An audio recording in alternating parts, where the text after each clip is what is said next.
So நான் இப்போ இங்கே போட்டிருக்கேன் டோன்ட், DONT. இதுக்கு பேர் வந்து ஒரு மேலே ஒரு கமா மாதிரி போடுறதுக்கு பேர் அப்போஸ்ட்ரஃபி இல்லையா. இந்த அப்போஸ்ட்ரஃபின்ற இடத்துல ஓ இருக்கணும், டூ நாட். இப்போ நம்ம அதை பேச்சு மேலே எழுதும்போது டோம் பேஷ்மி, டோம் பேஷ்மி, டோம் பீமி நான் போட்டிருக்கேன்.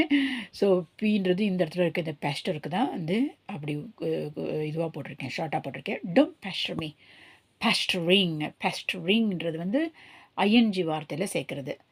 ஹீ இஸ் பேஸ்டரிங் மீ, எப்போ பார்த்தாலும் என்னை நச்சரிச்சுக்கிட்டே இருக்காங்க.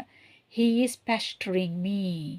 அந்த இடத்துல ஹீ இஸ் போட்டதுனால, ஐஎஸ் போட்டதுனால ஹீ இஸ் பேஸ்டரிங் மீ. அவர்கள் எப்போ பார்த்தாலும் என்னை நச்சரிச்சுக்கிட்டே இருக்காங்கன்னு ஒருத்தருக்கு மேலே சொல்கிறதா இருந்தால் they are pestering me, they are pestering me. They, THEY, they, ARE, they are pestering me. So நீங்கள் புதுசாக ஆங்கிலம் படிக்கிறதா இருந்தால் எப்போதுமே வந்து முதல்ல அந்த நவுன்ஸ் எல்லாம் சொல்லி பார்த்துக்கோங்க. நான்ன்றது ஐஏ. ஸோ நான்ன்றதை நாங்களாக சொன்னோம்னா வி. ஓகே, அப்போ ஐ பேஸ்டர் யூ, நான் உன்னை நச்சரிக்கிறேன். ஐ பேஸ்டர் யூ. ஸோ இந்த ஐன்றது நான் வந்துருச்சு. நச்சரிக்கிறேன், இப்போது நான் நச்சரிக்கிறேன் உன்னைன்னு நம்ம தமிழில் பேசலாம்.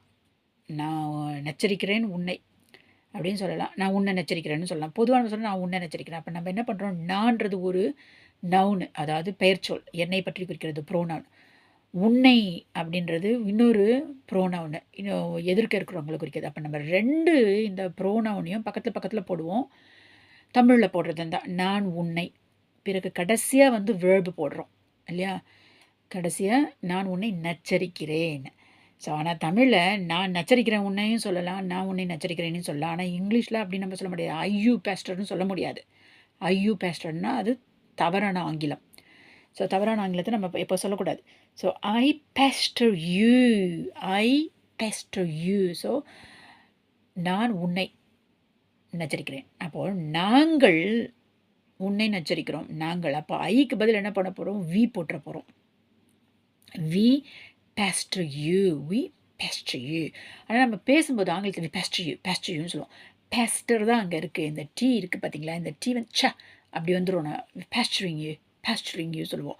அப்போ உங்களுக்கு ஒன்றுமே புரியாது என்ன பேசுகிறாங்க அப்படின்னு சொல்லிட்டு. பேஸ்டர் அப்படின்னு சொன்னால் உங்களுக்கு புரியும். ஒரு தடவை நீங்கள் வந்திருந்தீங்கன்னு சொன்னால். ஸோ ரெண்டுத்தையும் வந்து பழகி கொள்ள வேண்டும். நீங்கள் ஒவ்வொரு வேர்பையும் எடுக்கும்போது என்னென்ன அதில் என்னென்ன வடிவங்களை அமைக்கலான்றது நீங்கள் யோசனை பண்ணணும். ஸோ இப்போ I pester you, we pester you, இது வந்து நிகழ்காலம் இல்லையா. We pester you. ஸோ நீ என்ன பேஸ்டர் பண்ணுற, நீ என்ன நச்சரிச்சுக்கிட்டே இருக்க. யூ பேஸ்டர் மீ, நீ என்ன நச்சரிச்சிட்டு இருக்க. You pastor me.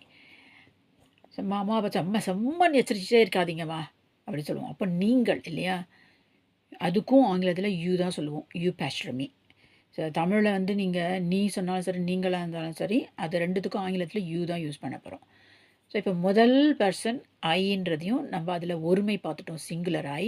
அப்புறம் வீன்றது பன்மை பார்த்துட்டோம், ஃபஸ்ட் பர்சன்னு சொல்லுவோம் நம்மளை பற்றி பேசுகிறது. அடுத்தது இரண்டாவது பர்சனாக நமக்கு முன்னாடி நிற்கிறவங்க, யூ, நீ, நீங்கள், அது இரண்டாவது person. Second person, first person, second person. அதற்கப்புறம் மூன்றாவது பர்சன், நம்ம எதிர்க்க நிற்கல, எங்கேயோ இருக்காங்க, அவன், அவர்கள்னு சொல்கிறோம் இல்லையா, அதுதான் வந்து தேர்ட் பர்சன், மூன்றாவது பர்சன். ஸோ இதுக்கு இன்னொரு விளக்கமும் இருக்குது. தேர்ட் பர்சன் சொல்லும்போது நம்ம குடும்பத்தை சேராதவங்க அப்படின்னும் போது தேர்ட் பர்சன்னு சொல்லுவோம், அது வேறு விளக்கம். நம்ம கிராமர் பிரகாரம் நம்ம இப்போ பார்த்தோம்னு சொன்னால் first person, second person, third person. First பர்சன்றது என்ன குறிக்கிறது, செகண்ட் பர்சன்றது நமக்கு முன்னிலையில் குறிக்கிறது, நமக்கு முன்னாடி யார் இருக்காங்களோ. தேர்ட் பர்சன்றது நமக்கு முன்னாடியே இல்லை, நம்ம இருக்கிற இடத்துல இந்த ப்ரெசண்ட்டில் இல்லை, வேறு எங்கேயோ இருக்காங்க, அவங்கள பற்றி பேசுகிறதா இருந்தால் அவள், அவர், அவன், அவர்கள்னு சொல்லுவோம். அப்போ இந்த அவன் சொல்லும்போது ஹீ பேஸ்டர்ஸ் மீ. ஸோ இந்த இடத்துல மாத்திரம் பாருங்கள், ஐ பேஸ்டர் யூ போட்டேன், வி பேஸ்டர் யூ போட்டோம். இந்த ஹீ அந்த மூன்றாவது பர்சன் இருக்காங்க இல்லையா, அதில் மாத்திரம் அந்த சிங்குலர் அவனை பற்றி சொல்லும்போது கூட வந்து ஒரு எஸ் எடுத்துக்கணும். So he பெஸ்டர்ஸ். ஸோ இது வரைக்கும் PESTER தான் பார்த்துருந்தோம். இப்போ பெஸ்டர்ஸ் மீ. இது தான் வந்து முக்கியமான கிராமர். இதை நீங்கள் மனசில் வச்சுக்கிட்டீங்கன்னு சொன்னால் அப்பப்போ சொல்லி பார்க்கணும். மனசில்ன்றது ஒரே இடத்துல வராது. நான் ஏற்கனவே சொல்லியிருக்கேன், ஏதோ படித்தாலும் ஒரு 7 முறை வந்து நம்ம வெவ்வேறு விதமாக ஃபில் இன் த பிளாங்க்ஸு, கோடிட்டேரங்களை நிரப்புக, பொருத்துக, அந்த மாதிரி பல விதமான 7 விதமான பயிற்சிகள் மூலமாக வந்து நம்ம கொண்டு வந்தோம்னா அது வந்து நம்ம நினைவில் நன்றாக பதியும் என்று ஆராய்ச்சிகள்லாம் சொல்கிறாங்க சரிங்களா. So he pesters me. So அவன் என்னை நச்சரிச்சுக்கிட்டே இருக்கான். ஸோ இப்போ நீங்கள் இந்த நச்சரிக்கின்ற வார்த்தை ஆங்கிலத்தில் தெரிஞ்சுக்கிட்டீங்க. ஆனால் நீங்கள் சொல்லணும் போது யோசனை பண்ணுவீங்க, ஐயோ எனக்கு தெரியுமே நச்சரிக்கிறதுன்றதுக்கு இங்கிலீஷில் தெரியும், ஆனால் எனக்கு வந்து வார்த்தை வரலையே என்பது அதுதான் வந்து ப்ராக்டிஸ் பண்ணிக்கிட்டே இருக்கணும், பயிற்சி பண்ணிக்கிட்டே இருக்கணும், சொல்லிக்கிட்டே இருக்கணும். உச்சரிப்பும் வரணும் உங்களுக்குன்னா உங்களுடைய நாக்கு, டங்கு, அது வந்து அந்த அந்த மொழிக்கு பயிற்சி வரணும். நம்ம தமிழ் மொழியே பேசிகிட்டு இருக்கோம். தமிழ் மொழி வந்து என்ன சொல்கிறது, ஒரு ஆக்சென்ட்டுன்னும் போது கொஞ்சம் ஸ்ட்ராங்கான ஆக்சென்ட் சொல்லுவோம். அப்போ அந்த நாக்கு வந்து கொஞ்சம் தடிச்சிருக்கும். அப்போ அது வந்து நம்மளுக்கு இந்த சொல்கிற இது வந்து ஆங்கிலத்தை பேசும்போது அது வந்து சாஃப்ட் ஆக்கிக்கணும், மென்மையாக்கிக்கணும். ஏன்னா தமிழ் மொழி, ஃப்ரெஞ்சு மொழி, லாட்டின் மொழிகள் எல்லாமே கொஞ்சம் ஸ்ட்ராங் ஆக்சென்ட்டுன்னு சொல்லுவாங்க. அந்த உச்சரிப்பு வந்து ஸ்ட்ராங்காக இருக்கும். அதே இங்கிலீஷு இந்த வடக்கில் இருக்க மொழிகள்லாம் வந்து சாஃப்ட் ஆக்சென்ட்டு. இங்கிலீஷு, ஜெர்மன், அதுக்கப்புறம் மேலே மேலே ஹங்கேரியன், இந்த வட யூரோப்பில் போனோம்னா நார்த்தில் போக போக அங்கே ஆக்சென்ட் பார்த்திங்கன்னா சாஃப்டாக இருக்கும். ஸோ அதனால் அதையும் நம்ம கவனத்தில் வச்சுக்கணும். நம்மளுடைய ஆக்சென்ட்டை வந்து கொஞ்சம் சாஃப்ட் பண்ணிக்கணும். Pastures, he pastures me, he pastures me, அவன் என்னை நச்சரிக்கிறான். ஸோ அவனுக்கு பதில் அவள் போடணும்னா ஷீ பேஸ்டர்ஸ் மீ, இந்த எஸ்ஸோடு சேர்த்துக்கிறோம். She pastures me. எதையோ ஒரு இது சொல்கிறோன்னா இந்த என்ன சொல்கிறது, இட்டுன்னு ஒன்று நம்ம ஆங்கிலத்தில் இருக்குது, அதுன்னு சொல்கிறோம் இல்லையா. அதாவது அதுக்கு எதுக்கு சொல்கிறது, பறவைகள், அதற்கெல்லாம் பறவைகள், விலங்குகள், இதற்கெல்லாம் வந்து நம்ம சொல்கிறது இட்டுன்னு சொல்லுவோம். ஆனால் இப்போது அதற்கும் வந்து நவீனமாக நம்ம வந்து ஆண் பூனை, பெண் பூனைன்னும் போது ஷீ சொல்கிறோம். She cat, he cat. காரை வந்து இப்போ எல்லோரும் ஷீன்னு தான் சொல்கிறாங்க. ஷீ கார் ஃபர்ஸ்ட் வந்து சொல்லும்போது கார்னு சொல்லிடுவாங்க, அதுக்கப்புறம் ஷீன்னு சொல்லுவாங்க. ஸோ அந்த மாதிரி பொருள்களுக்கும், உயிரில்லாத பொருள்களுக்கும் நம்ம இப்போ வந்து ஆண்பால் பெண்பால் சொல்லுகின்றோம் இல்லையா. ஆண்பால் பெண்பால். ஸோ இந்த இடத்துல இந்த இல்லையும் நீங்கள் ஞாபகம் வச்சுக்கணும். ஸோ இந்த இடத்துல நான் சொன்ன இந்த இல், இந்த லாக்கு மேலே புள்ளி வச்சுருக்கேன், இது ஆங்கிலம், ஆங்கிலம், லா லா லா. ஸோ பெண் பால், அதை பெண் தவறாக இப்போ ஒப்பிக்க போகிறேன், தவறாக சொல்ல போகிறேன், தவறாக ஒலிக்க போகிறேன், அதனால் அதை கவனத்தில் வச்சுக்காதீங்க. பெண் பால். அப்போ பால் அந்த இது காதில் வந்து நாராசம் காய்ச்சுற மாதிரி இருக்கும். பெண் பால், பெண் பால். ஸோ இதுலேயே நம்ம வந்து நம்மளுடைய உச்சரிப்புகளில் இருந்தே உச்சரிப்புகள், ஸோ அந்த எந்த ப்ளூரல் வந்தாலும் பெரிய எள்ளு தான் வரும், உச்சரிப்புகள். ஸோ இந்த ஈக்களுக்கு வர்றது இந்த இல்லு. நான் வந்து ரொம்ப தூரத்தில் இருந்து டச் பண்ணுறேன். ஸோ உங்கள், பொங்கல்னும் போது இந்த இல் வரணும், பொங்கல், பொங்கல், பொங்கல்னு சொல்லக்கூடாது, உங்கள், பொங்கல். ஸோ அதை விட இன்னொன்று என்ன சொல்கிறாங்கன்னு சொன்னால், ஆராய்ச்சியில் நம்முடைய தமிழ் மொழியை, ஒவ்வொருத்தருடைய தாய்மொழியும் நன்றாக சரளமாக பேச, படிக்க, எழுத, இலக்கண முறைப்படி எல்லாமே கற்றுக்கொண்டிருந்தோம் என்றால் மற்ற மொழிகள் எல்லாமே சுலபமாக வந்துடும் சொல்கிறாங்க. இப்போ பள்ளிக்கூடத்துக்கு போகும்போது நம்ம பிள்ளைங்களுக்கு வந்து ஆங்கிலத்தில் பேச சொல்லி அப்பப்போ வந்து நம்ம பெஸ்டர் பண்ணிக்கிட்டே இருப்போம், நச்சரிச்சுக்கிட்டே இருப்போம்.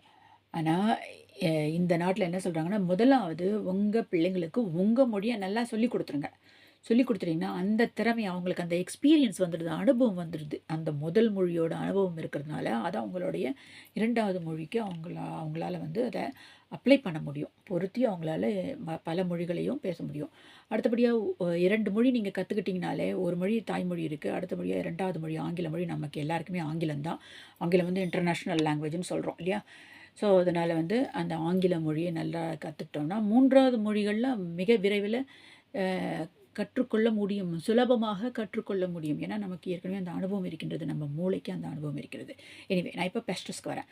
So I pester you, we pester you, you pester me, you pester you, நீயே உன்னை நச்சரிச்சுக்கிறேன்னு சொல்லலாம். you pester you, you pester yourself, நீயே உன்னை நச்சரிச்சுக்க. அந்த இடத்துல வந்து யூ பேஸ்டர் யூன்னு போடும்போது யூ பேஸ்டர் யுவர் செல்ஃப், நீயே உன்னை நச்சரிச்சுக்கிற அப்படிங்கும்போது யுவர் செல்ஃப் அப்படின்னு போடணும், SELF. Okay.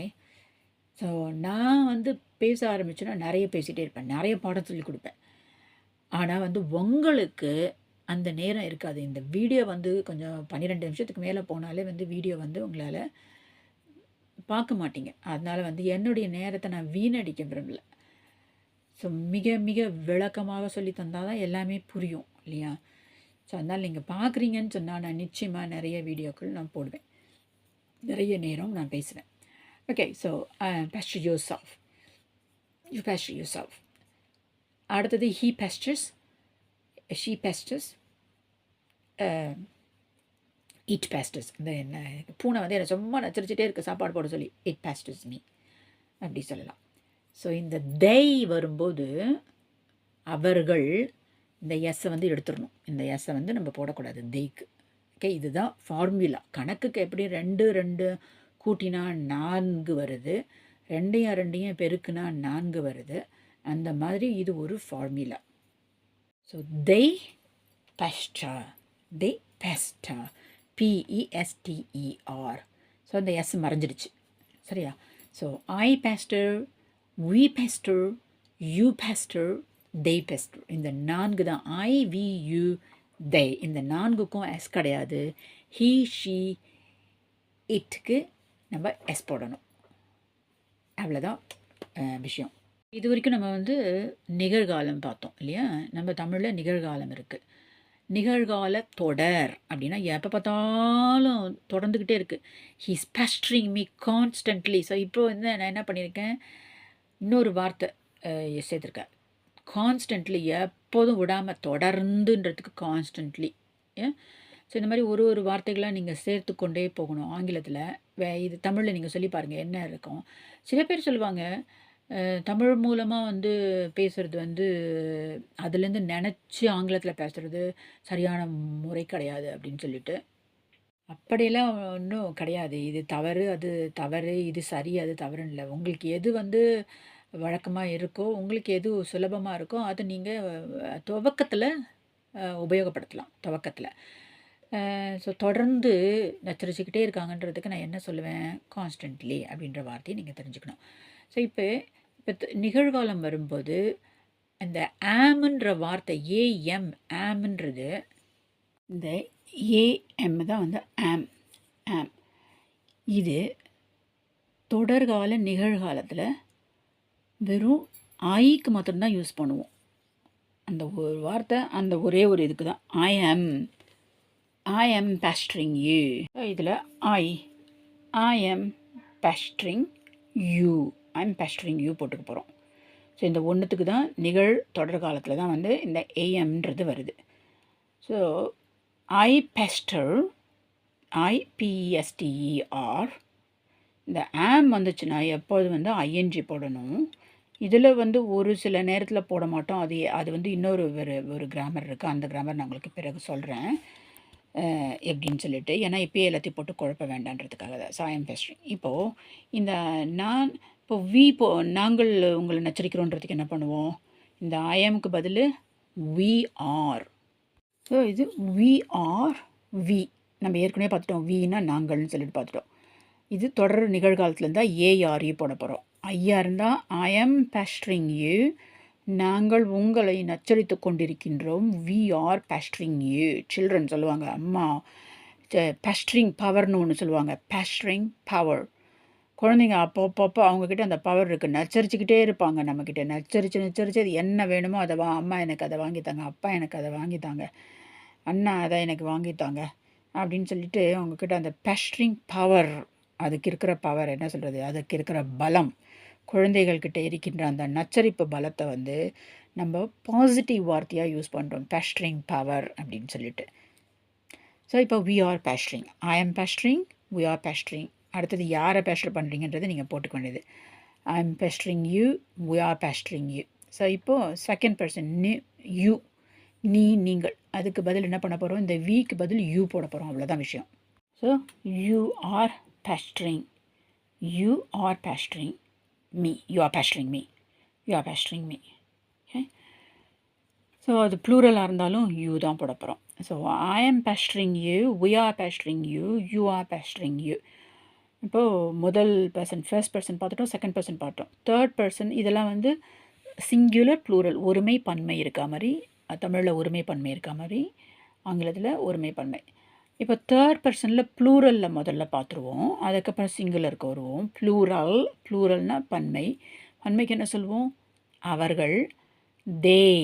They are pestering. So இந்த ஆர் வந்து ப்ரெசண்ட் கண்டினியூஸில் மாத்திரம்தான் வரும். Present continuous. Okay, so present டென்ஸில் வராது. ப்ரெசண்ட் கண்டினியூஸ் நிகழ்தொடர்காலம். அதில் எதுக்கு வரும்? யூக்கு வரும், சிங்குலருக்கும் வரும், பன்மைக்கும் வரும், அதுக்கப்புறம் தேக்கு வரும். ஃபர்ஸ்ட் பர்சனில் வியில் ப்ளூரலுக்கு வரும். ஐன்றது singular, I am, we are, you are, they are. அவ்வளோதான். இதை வந்து நீங்கள் தினமும் வந்து நினைவில் வச்சுக்கிறத விட சொல்லி சொல்லி பார்க்கணும். இந்த ஒரு இப்போ பேஸ்ட்ரிங்க்கு பதில் வேறு ஏதாவது வேர்ப் போட்டுக்கோங்க.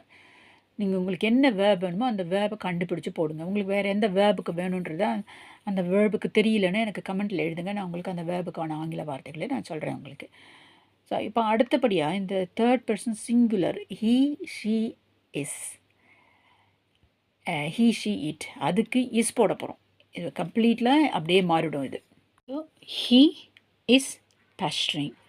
இதை நம்ம பேசும்போது is pestering, he's pestering, he's. அப்போது இந்த அப்போஸ்ட்ரஃபி, இந்த ஐயை எடுத்துகிட்டு இங்கே அப்போஸ்ட்ரஃபி போட்டுருவோம். ஆனால் அது தவறான முறை தான், அது உபயோகப்படுத்தக்கூடாது தான். பேச்சு மொழியில் அது உண்டு. He's pestering, he's pestering. இதுக்கு முன்னாடி எஸ் போட்டோம்னா, அவனுக்கு முன்னாடி எஸ் போட்டோம்னா அவள் வந்துடும். She is pestering, she is pestering, she is pestering me. Okay. And then இப்போது பூனைக்குட்டியாக இருக்கும்போது பூனையோ பூனைக்குட்டியோ it is pestering, it is pestering. இதெல்லாம் வந்து கண்டினியூஸில் தான் வரும். ஓகே, தொடர் நிகழ்தொடர்காலம். Okay, continuous tense. இப்போது இந்த இடத்துல நான் என்ன போட்டிருக்கேன்னா ஷீஸ். இந்த ஐயை எடுத்துகிட்டு அதுக்கு பதில் அப்போஸ்ட்ரஃபி போட்டேன். இப்போது நம்ம தமிழ் பேசுகிறது இருந்தால் எப்படி நம்ம நிறைய வார்த்தைகளை எழுத்துக்களெல்லாம் விழுங்கிட்டு தான் பேசுவோம். தமிழ் மொழியை பொறுத்த வரைக்கும் மற்றவங்களை கற்றுக்கிறதுன்றது ரொம்ப கடினம். முதலாவது அதில் 26 எழுத்துக்களுக்கு மேலே இருக்குது இல்லையா, ஆல்ஃபபெட்ஸு நிறைய இருக்குது. அடுத்தபடியாக என்னென்னா, அடுத்தபடியாக என்னவென்றால் அப்படின்னு நம்ம வழக்கமாக பேச்சு மொழியிலேருந்து இலக்கிய மொழிக்கோ எழுத்து மொழிக்கோ மேடையில் பேசுகிறதுக்கோ நம்ம பேசுகிறதும் வீட்டில் பேசுகிறதுக்கும் ரொம்ப மாற்றங்கள் இருக்குது. அதனால் தமிழ் மொழியை ஒருத்தவங்க கற்றுக்கணுன்னா அவங்களுக்கு ரொம்ப ரொம்ப கஷ்டம். நிரம்ப அல்லது மிக கடினம். நம்ம என்ன சொல்கிறோம், ரொம்ப ரொம்ப கஷ்டம்.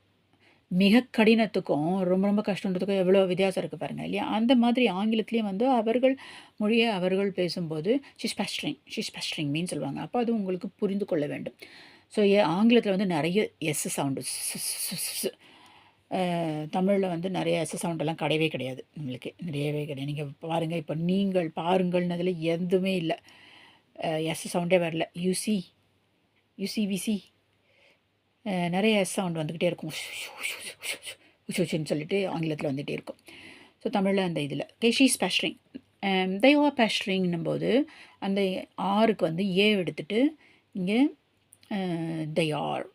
இப்போ இது பார்த்திங்கன்னா they are. ஸோ இந்த ஏக்கு பதில் நான் அப்போஸ்ட்ரஃபி போட்டுட்டேன். தேர் பேஸ்ட்ரிங். ஸோ இதில் பல பேர் எழுதும்போது இன்னொரு அவங்களுக்கு ஸ்பெல்லிங் கரெக்டாக தெரியாது. தேர் பேஸ்ட்ரிங், THEIR அப்படின்னு ஒன்று இருக்குது. அது அவர்களுடைய, THEIR அப்படின்னு போட்டோன்னா அது அவர்களுடைய தேர். அந்த உச்சரிப்பும் சரியாக அதே மாதிரி தான் இருக்குது. தேர் பேஸ்ட்ரிங் அதே மாதிரி தான் இருக்குது. அடுத்தபடி அங்கே அப்படின்னு சொல்கிறதுக்கு THERE, தேர், அங்கே, THERE, தேர்.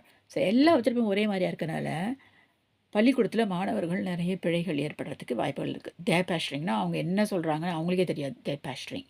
ஓகே, நம்ம இப்போ ஒரு வாக்கியத்தை பற்றி எப்படி அமைக்கிறதுன்றதை பார்த்துட்டோம். இன்றைக்கி ஃபுல்லாக ப்ரெசன்ட் கண்டினியூஸ் தான் பார்த்துருக்கோம், சரிங்களா. ஸோ நான் பாஸ்ட் டென்ஸ்க்கு இப்போ போக போகிறதில்ல. ஏற்கனவே நான் நிறைய போட்டிருக்கேன், அதில் போய் பாருங்கள். பாஸ்ட் டென்ஸ்னால் என்ன, பாஸ்ட் கண்டினியூஸ்னால் என்ன, அதுக்கப்புறம் வந்து ஃப்யூச்சர்னால் என்ன, ஃப்யூச்சர் கண்டினியூஸ்னால் என்ன, அதுக்கப்புறம் பெர்ஃபெக்ட்னு ஒன்று இருக்குது. பெர்ஃபெக்டாக நிச்சயமாக சொல்ல முடியும் பெர்ஃபெக்ட்டுன்னா. இது மாதிரி நிறைய கிராமர் இருக்குது. அதெல்லாம் வந்து நம்ம ஒன்று ஒன்றையும் தெரிஞ்சுக்கிட்டோம்னு சொன்னால் சரளமாக பேச முடியும். முதலாவது வந்து சில பேருக்கு இலக்கண முறை கற்றுக்கிட்டா அவங்களுக்கு ரொம்ப வசதியாக இருக்கும். சில பேருக்கு இலக்கணம் வேண்டாம், அப்படி இலக்கணம் இல்லாமல் பேச்சு மொழியில் கம்யூனிகேட்டிவ் மெத்தடில் பேசணும்னு சொல்லுவாங்க. ஸோ அதனால் நான் இரண்டுமே கலந்து தான் உங்களுக்கு வந்து நான் சொல்கிறேன். இப்போ எடுத்த வார்த்தை பெஸ்ட்ரிங், நச்சரிக்காதே அப்படின்றது. ஸோ இப்போ இது வரைக்கும் நம்ம பாசிட்டிவாக பார்த்தோம். பாசிட்டிவ்னா என்ன சொல்கிறது, எஸ்ன்ற முறையில் சொல்கிறது, நேர்மறைன்னு சொல்லுவோம் இல்லையா, பாசிட்டிவ். ஸோ ஒவ்வொரு இதையும் எடுக்கும்போது நீங்கள் பாசிட்டிவாக சொல்லி பாருங்கள். அப்புறம் நெகட்டிவ் எதிர்மறையாக சொல்லி பாருங்கள். அதற்கப்புறம் கேள்வி முறையில் கேட்டு பாருங்கள். இதையே கேள்வி முறையில் கேட்கணுன்னா ஆர் தே பேஸ்ட்ரிங் யூ, அவ்வளோதான். இந்த ஆர்ன்றது முன்னாடி வந்துடும். ஆர் தே பேஸ்ட்ரிங் யூ, அவங்க உங்களை நச்சரிக்கிறாங்களா, ஆர் தே பேஸ்ட்ரிங் யூ கேள்வியில் போடுறதா இருந்தால். இதையே நெகட்டிவ் எதிர்மறையாக சொல்லணும்னா அவங்க எங்களை நச்சரிக்கவில்லைன்னா they are not pestering me. But அந்த தே ஆர் நாட்னு வரும்போது இந்த இடத்துல நம்ம இந்த இது போட முடியாது. ஸோ அதற்கு வேறு மாதிரி எழுதணும். They are not, they are not, they are not pestering me, they are not pestering me, அவங்க என்னை நச்சரிக்கவில்லை அப்படின்னு சொல்லிடும்.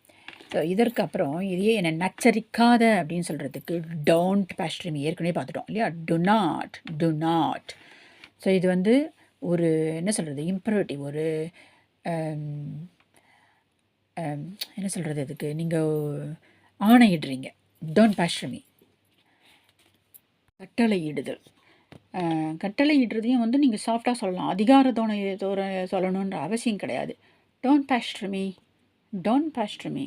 ஸோ நீங்கள் சொல்லிட்டீங்க கரெக்டாக, இதை செய்யாதே, அதை செய்யாதே, இது ஒரு கட்டளையாக நீங்கள் கொடுக்குறீங்க. அதுதான் இம்பரேட்டிவ்னு சொல்கிறது, டோன்ட் பேஸ்ட்ரி மீ. இந்த ஆங்கிலத்தில் இந்த கட்டளை இடுவது அப்படின்னு ஒரு இலக்கணம் இருக்குது இல்லையா, அதுக்கு என்ன வார்த்தை சொல்லுவோம், ஏற்கனவே நம்ம பார்த்துருக்கோம். ஸோ கட்டளைனா ஆர்டர், அது வேறு.